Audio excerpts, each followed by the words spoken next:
रिजवान, ये भी बताएगा, लाहौर बहावलपुर से कमसिन बच्ची और वालिदा के अगवा का ये मामला है, इस पर क्या आप सूरत हाल देख रहे हैं? जी, अब ये इस्लामाबाद हाईकोर्ट में लाहौर और बहावलपुर से कमसिन बच्चियों और वालदा के अगवा के मामले पर दर्ज मुकदमा के अखराज की दरख्वास्त पर भी समाअत हुई है और सबक chief executive officer PIA Musharraf रसूल और शहरी विकास अहमद और सईद अलीम के साथ ये लेन देन का तनाज़ा है और इस दरख्वास्त पर जस्टिस मोहसिन अख्तर कियानी की अदालत में समाअत हुई है और अदालत ने FIA को तहकीकात जारी रखने की हिदायत कर दी है और अदालत ने कहा कि FIA अपनी तहकीकात करके कोई फाइनल आर्डर जारी न करे।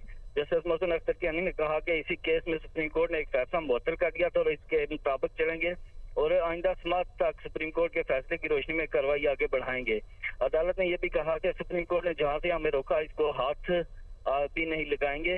दौरान समाअत से जस्टिस मोहसिन अख्तर कियानी ने इस्लामाबाद और पंजाब पुलिस के इकदाम पर भी बरहमी का इजहार किया और हिमायत की है कि 5 जाली मुकदमे करवा कर बच्चियों और औरत का अगवा किया जाए। कहाँ का इंसाफ है? मुद्दे को आज तक किसी ने देखा नहीं जो जाली पर्चे करवा रहा है।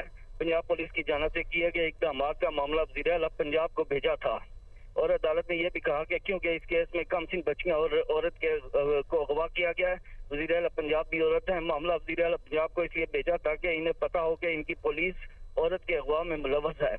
अदालत ने यह भी कहा कि जाली और झूठे पर्चे करवा कर पैसे रिकवर नहीं कर सकते। जो पर्चे आप करवाए हैं वो ट्रायल में 10 मिनट में भी बरकरार नहीं रह सकेंगे। जरा के दौरान अपने जाली पर्चे फारिग हो जाएंगे और ऐसे ना करें। अदालत ने यह भी कहा कि जिस औरत को अगवा किया गया इसके घर से सामान चोरी करके रिकवरी डाल दी गई और पिटिशनर कोई साफ आदमी नहीं है। रिकवरी डाल दी गई। बहुत शुक्रिया रिजवान कासी आपका।